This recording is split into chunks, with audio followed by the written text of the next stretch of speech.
अब लिक्विडिटीको अवस्था सहज भएको अवस्था के हो भनेर हेर्ने हो भने लिक्विडिटीको अवस्था एकदमै पहिला त गाह्रो भइसकेको थियो। 90 को सिडी रेसियोको सिलिङ थियो भने 91.3 पुगिसकेको थियो सिडीको हाम्रो रेसियो। अब त्यो घटेर चाहिँ 90 बिलो चाहिँ आएको छ। अनि हामीलाई अलिकति डर के थियो त भन्दाखेरि यो तत्कालै जुन गभर्मेन्टले एउटा डिसिजन के गर्यो त भन्दाखेरि यो जुन लोकल गभर्मेन्टमा गएको खर्च हुन्छ बजेटको लागि गरेको एलोकेसन त्यसको 50% बाट 80% गर्दाखेरि जति पैसा थप डिपोजिटको रूपमा देखिरहेको छ यो अब एडभान्स ट्याक्समा जाँदाखेरि मोपअप भएर फेरि 91 क्रस हुन्छ कि भन्ने जुन हाम्रो एक्सपेक्टेसन थियो त्यसो भएन। अब राष्ट्र ब्याङ्कले हामीले वेबसाइटमै देख्न सक्छौँ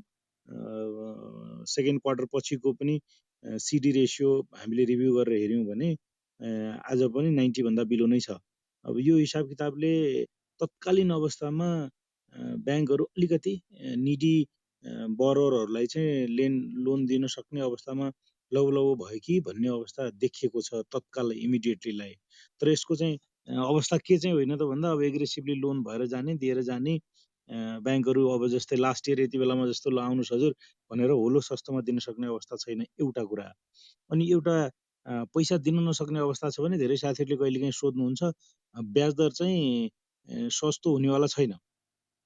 किनभने यसमा अब यो राष्ट्र ब्याङ्कले प्रुडेन्स नै गरे भन्छु म चाहिँ होइन।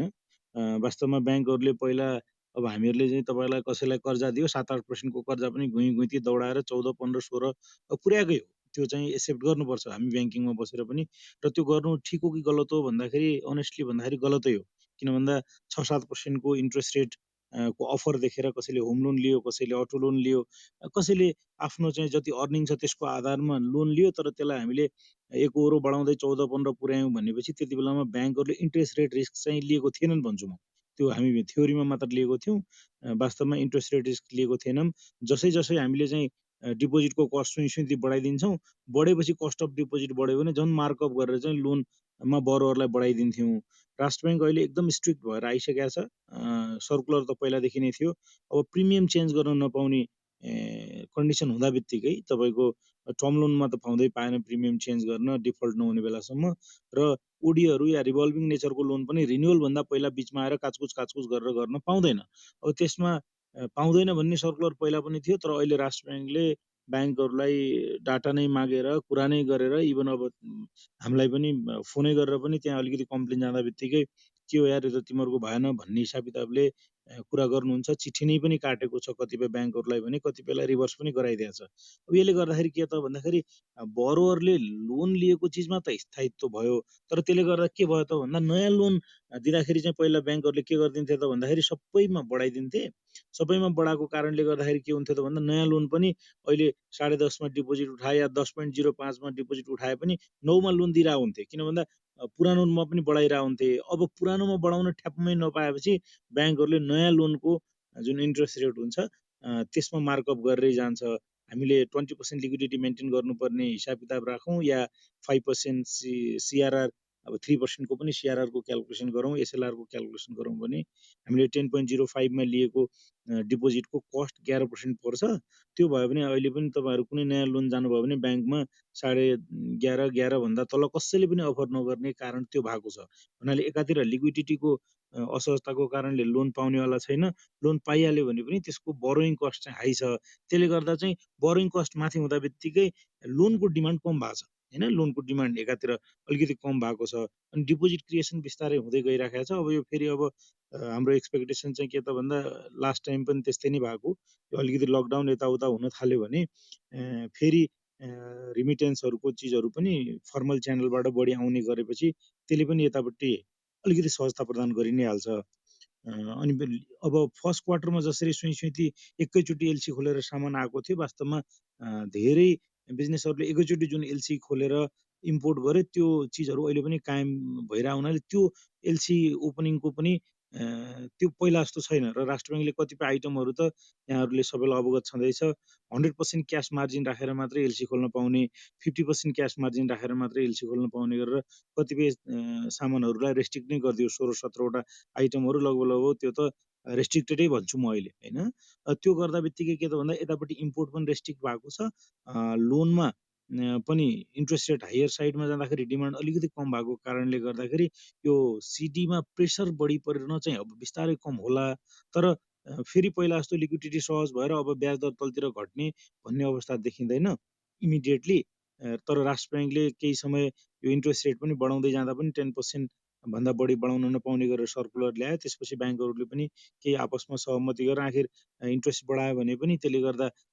डिपोजिट बढ्ने होइन so hold it for now भन्ने हिसाब किताबले सबैले ब्याङ्क विकास ब्याङ्क फाइनेन्स कम्पनीहरू पनि एउटा डिसिप्लिनमा बसिराखेका हुनाले ब्याज दर नबढ्ने देखिन्छ तर इमिडिएटली लिक्विडिटी एक्सेस भएर घट्ने अवस्था चाहिँ देखिन्न मैले यो चाहिँ लिक्विडिटी बजारमा कर्जा र त्यसको इन्ट्रेस्ट रेटको स्ट्रक्चरिङ कसरी भइरहेछ भन्ने सन्दर्भमा प्रश्न पारेँ हजुरको अर्को जिज्ञासा थियो यो कस्तो आउला यो सेकेन्ड क्वार्टरको रिजल्टहरू कस्तो आउँछ त भन्ने कुरामा प्रोपोर्सनेटली राम्रै आउँछ हामीले अलिकति अब यो लिक्विडिटी असहज भएको कारणले गर्दाखेरि एनपिएहरू स्वाट्ट बढ्ने ब्याङ्कहरूले लोन दिन कतिपय चिजहरूमा लोन नदिएको कारणले गर्दाखेरि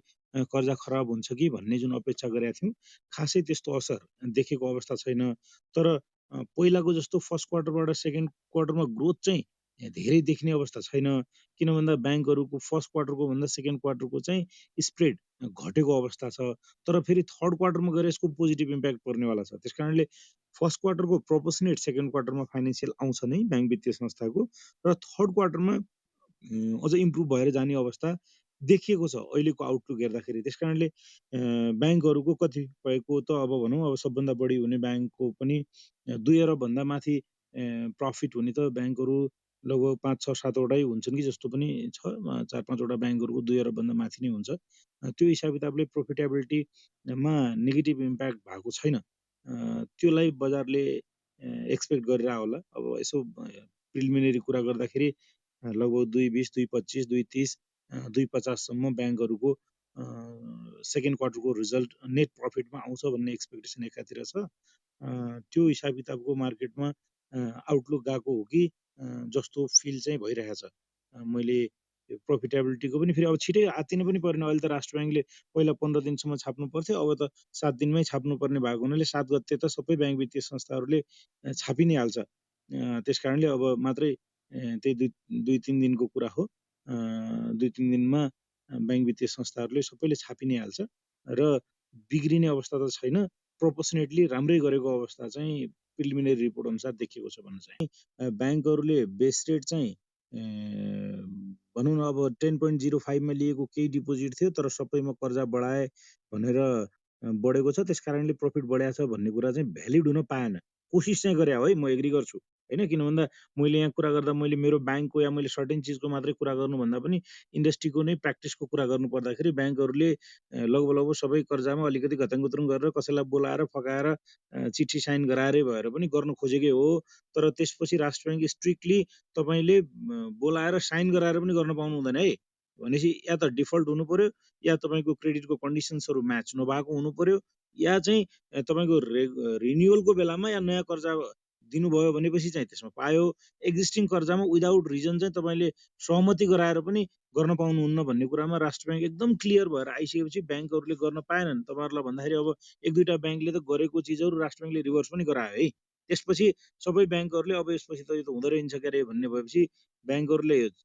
यत्तिकै छोडिदिएको भए चाहिँ गर्थे हेर्नुहोस् त्यो गर्न पाएनन् त्यो गर्न नपाएको कारणले इन्डस्ट्रीको एभरेज स्प्रेड चाहिँ फर्स्ट क्वार्टर भन्दा सेकेन्ड क्वार्टरमा घट्या छ त्यस कारणले त्यसको असरले गर्दा प्रफिटमा राम्रो असर पर्ने भन्ने चाहिँ खासै देखिएको छैन तर हाम्रो डर के थियो त भन्दाखेरि लोनको ग्रोथ बढेन लोनको ग्रोथ नबढेपछि फी कमिसन इन्कमहरू पनि आएन अनि अब एलसी पनि खोल्नुपर्ने सबै फर्स्ट क्वार्टरमा खोल्यो, सेकेन्ड क्वार्टरमा त्यसरी भएन, ग्रोथ पनि नभएको कारणले गर्दाखेरि फर्स्ट क्वार्टर भन्दा सेकेन्ड क्वार्टर प्रोपोर्सनेटली तल झर्छ कि भन्ने जुन अपेक्षा हामीले एक्सपेक्ट गरिरहेको थियौँ त्यस्तो नभएको कारणले गर्दाखेरि एउटा पोजिटिभ सेन्टिमेन्ट मार्केटमा होला। अनि अर्को कुरा, मार्केट त कहीँ न कहीँ तलमाथि हेऱ्यौँ भने, अब म बजारको विज्ञ त होइन, अरू धेरै सर साथीहरू हुनुहुन्छ यहाँ होइन, तर बजारले कहीँ न कहीँ रेसनलाइजेसन चाहिँ गर्छ हजुर। किन भन्दा अब भनौँ न 15% 16% डिभिडेन्ड दिन सक्ने विकास ब्याङ्कहरूको चाहिँ सेयर प्राइस चाहिँ 450, 500, 600 पुगिसक्ने, फाइनेन्स कम्पनीहरूको सेयर प्राइस 700, 800, 900 पुग्ने, अनि माइक्रो फाइनेन्सहरू 15-20% दिने माइक्रो फाइनेन्सहरूको चाहिँ प्राइस चाहिँ अब 12, 13, 1400सम्म पुग्ने। अब डिभिडेन्डै दिने नदिने ठेगान नभएको हाइड्रो पावरहरूको सेयर प्राइस चाहिँ 500-600सम्म पुग्दै गर्दा सप्लाई बढी भएको कारणले गर्दाखेरि चाहिँ प्राइस नबढेको कारणले पनि इन्भेस्टरहरू ऱ्यासनल्ली बिहेभ गर्न थाल्यो भने बिस्तारै बिस्तारै त्यो प्रेसर ब्याङ्किङतिर आएको हो कि,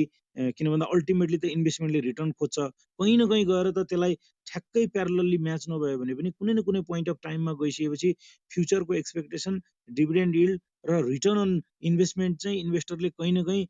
क्यापिटल गेनमा मात्र नभएर होल्ड गर्दा पनि मैले के रिटर्न लिन्छु भन्ने कुरा त खोज्छ हेर्नुहोस्, समय मात्रै हो। त्यसलाई अब इन्भेस्टरले त्यतापट्टि लिएको कारणले गर्दाखेरि अलिकति मार्केटमा ब्याङ्कहरूतिर पुस भएको हो कि, अरूलाई सेक्टरलाई हेर्दाखेरि त अहिले पनि ब्याङ्क चाहिँ अन्डर भ्यालुडै हो, पी रेसियो पनि हेऱ्यौँ भनेपछि धेरै नै अरूभन्दा तल छ, त्यस कारणले चाहिँ गएको हो कि जस्तो मलाई फिल हुन्छ।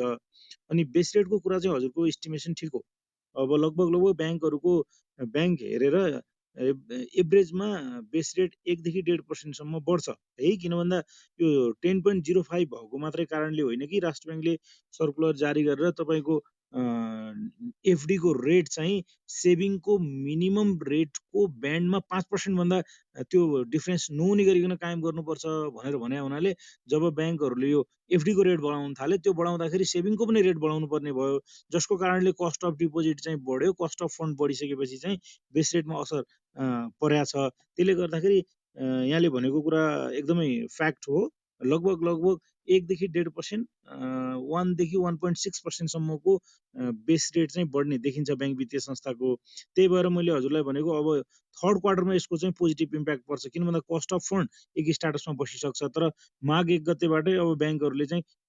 अलमोस्ट सबै बरोवरहरूमा चाहिँ 1% प्लसको स्प्रेड लिएर जाने हुनाले त्यसको इम्प्याक्ट चाहिँ पोजिटिभ थर्ड क्वार्टरमा पर्छ। त्यस कारणले सेकेन्ड क्वार्टरभन्दा प्रोपोर्सनेटली लोनको क्वालिटी बिग्रेन भने थर्ड क्वार्टरमा फाइनेन्सियल रिजल्ट चाहिँ बेटर हुन्छ भन्न चाहेँ मैले। नोबेल ब्याङ्कलाई एउटा एडभान्टेज छ, यहाँहरू भएको सबै साथीहरूले माया गर्नुहुन्छ, जसको कारणले गर्दाखेरि चाहिँ नोबेल ब्याङ्कको सेयर प्राइस चाहिँ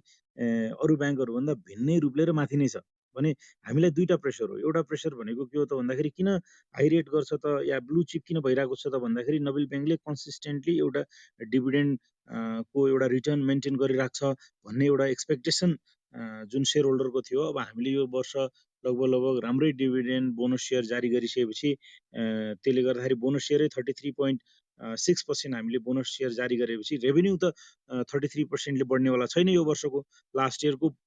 हाराहारी या त्यहाँभन्दा धेरै बढ्यो भने 10% बढाउन गाह्रो गाह्रो छ, स्थिति त त्यही नै हो भनेपछि अब त्यो हिसाब किताबले त हामी मेन्टेन गर्न नसक्ने अवस्थामा एउटा थियौँ भने, अर्को प्राइसको हिसाब किताबले नेगोसिएसनको हिसाबले पनि तपाईँहरूले अरू मर्जरहरू हेर्नुभयो भने ब्याङ्क टु ब्याङ्कको स्वाप रेसियो गयो भनेपछि चाहिँ, म पहिला ग्लोबल आइएमईमा काम गर्दाखेरि ग्लोबल आइएमईले एकचोटि मात्रै हो त्यो राम्रो स्वापमा लिएको भनेको चाहिँ कमर्जेन्ट ट्रस्ट चाहिँ 65मा गरेको थियो, तर सानो क्यापिटल साइज थियो, त्यही भएर त्यति बेलाको क्यापिटल साइजमा खासै त्यत्रो रिजर्भ क्रिएट हुन पाएन। तर आजको डेटमा एनबी ब्याङ्क आयो भने उसको 10 अरब प्लसको भनौँ न अब यो क्यापिटलमा तपाईँको 43%को स्वाप रेसियोले आउँदा पनि लगभग 5 अरब 70-75 करोड रुपियाँ त सेयर स्वाप रेसियोको सरप्लसमै बच्छ। त्यसले गर्दाखेरि चाहिँ हामीलाई डिभिडेन्ड इक्वलाइजेसनमा केही समय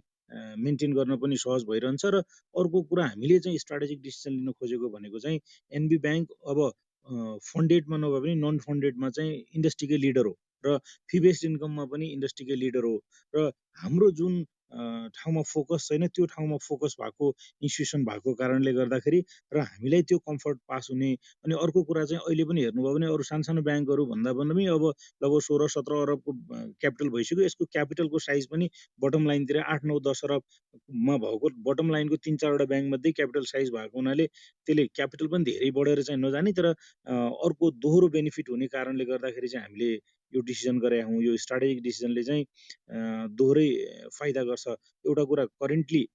ब्याङ्कले आफ्नो एउटा dividend pay out ratio maintain गर्न पनि सपोर्ट गर्छ भने जुन उसको फन्डेड नन फन्डेड बिजनेस र फी बेस्ड इन्कमको त्यो स्ट्रिम छ त्यसलाई हामीले नबिलको स्ट्रिमसँग टाइअप गऱ्यौँ भने जुन ठाउँमा नबिल थिएन त्यो ठाउँमा पनि हामी जोडिन्छौँ भन्ने हिसाब किताबले यो चाहिँ हाम्रो यो जोडेर ठुलो गर्ने मात्रै भन्दा पनि स्ट्राटेजिक डिसिजन हो र यो स्ट्राटेजिक डिसिजनमा हामी खर उत्रिन्छौँ जस्तो लागेर हामीले डिसिजन लियौँ। तर यो चिजले चाहिँ अरूलाई फरक पार्छ कि पार्दैन भन्ने कुरामा सोध्नुभयो भने यसले प्रेसर त पार्छ। किन पार्छ त भन्दाखेरि अब ब्याङ्कहरू बिस्तारै बिस्तारै यसले मात्र होइन अरू कारणले पनि फरक पार्छ हेर्नुहोस्। किन भन्दा ब्याङ्कहरू चाहिँ अब अपरेटिङ कस्ट बढाइ छ हेर्नुहोस्। अब यो अहिले त यो डिजिटाइजेसन सफ्टवेयरतिरको कस्टहरू कोर ब्याङ्किङ सफ्टवेयरदेखि लिएर यो डिजिटाइजेसनतिरको यति धेरै कस्ट छ। अब सेफ्टी सेक्युरिटीतिर त्यस्तै कस्ट छ, अपरेटिङ कस्टहरू सर्ती बढेर गएको छ। तर रेभेन्यू त्यसरी बढ्ने अवस्था नभएपछि ब्याङ्कहरू अब मर्जर एक्विजिसन्स गर्नलाई पहिला जस्तो जोडेर ठुलो मात्र हुने लक्ष्य होइन कि एकातिर अपरेटिङ इफिसियन्सी ल्याएर आउने भने अर्कोतिर अब यो रेगुलर रिकरिङ अपरेटिङ कस्टहरू पनि घटाएर जाने लक्ष्य लिएर जानलाई पनि यो नबिलले एनबीलाई गर्यो भन्नुभन्दा पनि यो एउटा इफिसियन्सी मेन्टेन गरिराख्न र dividend pay out ratio maintain गरिराख्न पनि ब्याङ्क वित्तीय संस्थाहरू एक आपसमा मर्जरको लागि जान्छन् होला। यही बुझेर चाहिँ हामी अलिकति अगाडि बढेका छौँ र अरू ब्याङ्कहरूको पनि कतिपयको एक्सर्साइज भइरहेको आपसमा सुनिन्छ पनि। मलाई लाग्छ यो आर्थिक वर्षभित्र केही नभयो भने पनि अरू 3-4वटा ब्याङ्कहरूले त केही न केही न्युज ल्याएर आउँछन् जस्तो लाग्छ मलाई। अब अहिले हिमालयन र इन्भेस्टमेन्ट ब्याङ्क पनि दुईवटा अब तिनीहरूको मर्ज हुने कुराहरू फेल भइसकेपछि अब राष्ट्र ब्याङ्कले तिनीहरूलाई त एउटा न एउटा संस्था त तिमीहरू नलिएपछि खैरियत छैन भनेर पेल्छ नै हेर्नुहोस्। त्यो कारणले गर्दाखेरि त्यो दुईवटा संस्था एक नभएको कारणले अरू दुईवटा खोज्नुपर्ने स्थिति आउँछ या त आफै जोडिनु पर्यो। फेरि नजोडियो भने एक एकवटा अर्का तानेर लिएर आउनु पर्दाखेरि पनि अब ख र ग वर्गको संस्था लिएर दफा 47 क को एडभान्टेजै हुँदैन। त्यस कारणले ब्याङ्कहरूले अब विकास ब्याङ्क र फाइनेन्स कम्पनीतिर हेर्दै हेर्दैन हेर्नुहोस् होइन। भनेपछि हेर्नुपर्ने भनेको कमर्सियल ब्याङ्कले कमर्सियल ब्याङ्क नै हेर्नुपर्ने अवस्था सिर्जना भइसकेको छ। त्यस कारणले अलिकति सानो साइजको र अलिकति लङ टर्ममा चल्ने नचल्ने भइरहेको ब्याङ्कहरूलाई प्रेसर छ। त्यो प्रेसर चाहिँ अब इन्भेस्टमेन्ट ब्याङ्क र यो हिमालयन ब्याङ्कको जुन डिमर्ज भयो त्यसको प्रेसरले त्यो ब्याङ्कहरूले पनि एट्याक गर्न खोज्छ। अब अहिले पनि कुरा भइरहेको मध्ये प्रभुले सुनिरहेको छु म, यो हाम्रो ग्लोबलले पनि एक दुईवटा संस्था गाभ्न खोज्ला। त्यो गर्दा बित्तिकै 4-5वटा ब्याङ्कहरूले एक एकवटा संस्था गाभ्यो भने पनि 4-5वटा अरू संस्थाहरू चाहिँ गाभिन्छन् कि जस्तो मेरो एक्सपेक्टेसन चाहिँ छ। तर यो डिसिजन चाहिँ ढिला भयो भने चाहिँ फेरि हुँदैन। मलाई लाग्छ माघभित्रै एमओयू हुने संस्थाहरूले असारसम्म एकीकृत कारोबार गर्न पाउँछन्। त्योभन्दा पछि भयो भने फेरि भ्यालुएसन हुँदैन कि जस्तो लाग्छ मलाई चाहिँ।